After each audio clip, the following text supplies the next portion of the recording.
The urge to play Dungeons and Dragons came back feverishly. All I was thinking about, man, I really like to play Dungeons and Dragons again. But geez, I got nobody to play with. That was my big thing. And I'm like, well, what versions of Dungeons and Dragons do I play? Now, I check on Amazon to see what was going on. I go to dungeonsdragons.com and all that kind of stuff. Because I'm only about Dungeons and Dragons. That's the only thing I know at that point. All of a sudden, I find out that 4th edition is coming out. 4th edition. I'm very, very excited about this. I'm like, wow, a new version of Dungeons and Dragons is coming out. I'm totally stoked. So I ordered all 3 books, and here they actually are. I got the Dungeon Master's Guide, the Player's Guide, and the very first Monster Manual. And I got these books, and it was so exciting to sit and read them and go, Dungeons and Dragons again. You know, I can't wait to play it.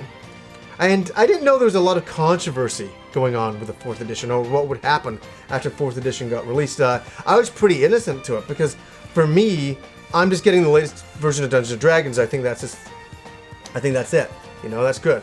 And but there's a whole bunch of people who are playing, the 3.5 rules that were very upset with Dungeons and Dragons 4th edition. They just thought it strayed, too far away from what they enjoyed in the game and all of that. And this is not a debate about which version is better. I really don't care. I still play 4th edition. I like it because that's what I started with again, right? Yeah, so I started playing Dungeons and Dragons again, and I got all my friends into it. It's such a great game.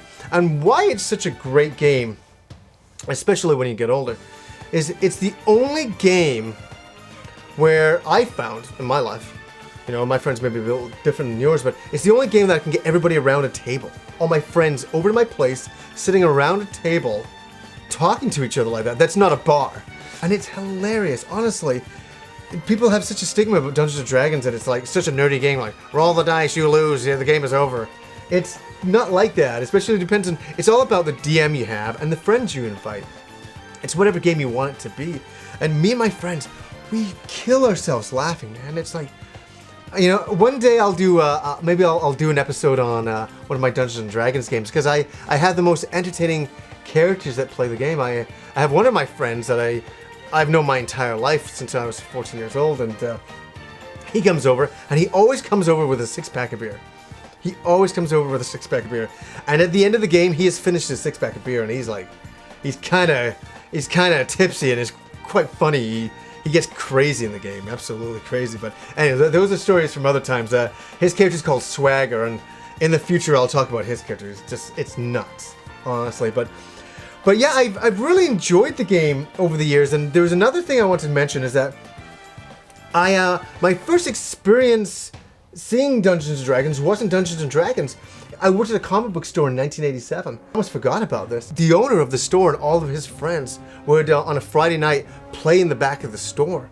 But they didn't play Dungeons and Dragons. They were into another role-playing game, and maybe many of you have forgotten about this one. It is the Middle-earth role-playing game. I have actually never played this. My friend Andrew and some other of my friends played it religiously. I kind of got more into D&D, but it was so fun as a little kid watching these grown-ups in their early 20s play Middle-earth role-playing game, and it was really funny. They're all in some bar and in the game that they were playing, and they're all drunk, and the typical, the dancing girls are going on, there's all this, and there's barroom brawls going on, and as a kid I'm like, this shit is so fascinating. And just seeing how all the people interacted with each other, it was very, very funny.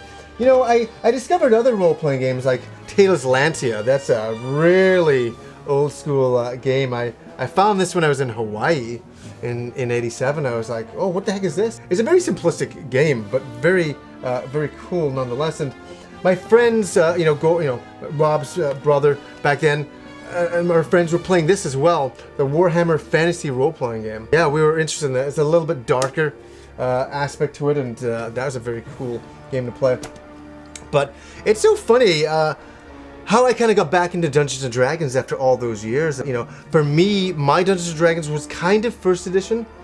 It was more this edition. Where are we here? Oh yeah, I remember getting this guide when it first came out. Here we go. Second edition was the final game that I played in Dungeons & Dragons. So I didn't even see the rules. I wasn't around for that. I wasn't playing the game. Yeah, I love the old artwork on these old books as well. They're fantastic, all hand painted, really look amazing. So, another great role-playing game I almost forgot about, Pathfinder. Pathfinder's another great tabletop role-playing game. It's kind of like 3.5 rules. So if you like, 3.0 rules, you'll really like this kind of game.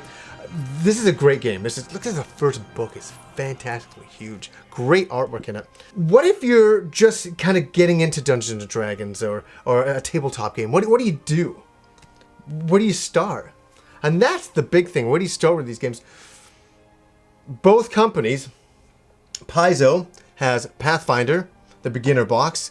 Highly recommend this box. It is incredible. And this is a couple of years old now, but this is the Dungeons and Dragons starter set from Wizards of the Coast. Another good way to start a tabletop game, but it's up to you what you choose to play, and that's about it. Try reading a bit of Pathfinder, try to read a little bit of Dungeons and Dragons, maybe you'll figure it out. I know that they're working on the 5th edition of Dungeons and Dragons. That's something coming off in the future.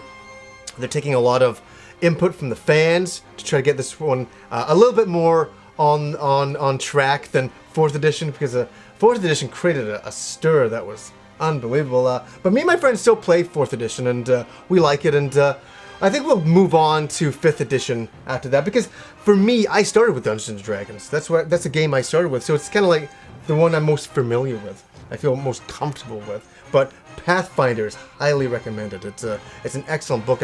I've read through a lot of it, and it is a huge book. Another great aspect of Dungeons and Dragons as well that is a lot of fun to use is miniatures. And there's a lot of miniatures out there, and there's a lot of ones that are pre-painted. There's a lot that are not, that you can paint yourself. That's a hobby into itself. I really recommend the Pathfinder WizKids miniatures. You can buy them at any hobby store in little packs, but I love the miniatures because they're pre-painted, and I don't have time to paint them, unfortunately. And they do an excellent job sculpting them, painting them.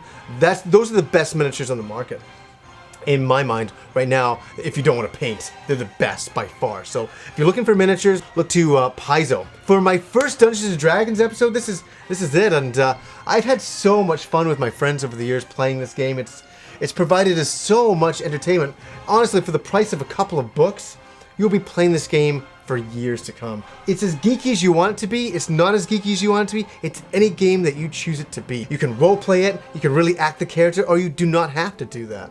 Maybe you don't feel comfortable doing that. And my friends aren't, sometimes they're like that and sometimes they're not like that. So it's all up to your individual group. But I think there's always been this stigma that Dungeons and Dragons is this really nerdy, terrible thing to do. And I'm here to tell you, it's absolutely not. It's a lot of fun. It's a game that actually gets people around a table to play, to hang out with your buddies. So in that aspect, it's an absolute winning game, and I've had a lot of fun with it over the years. So anyways, guys, until next time.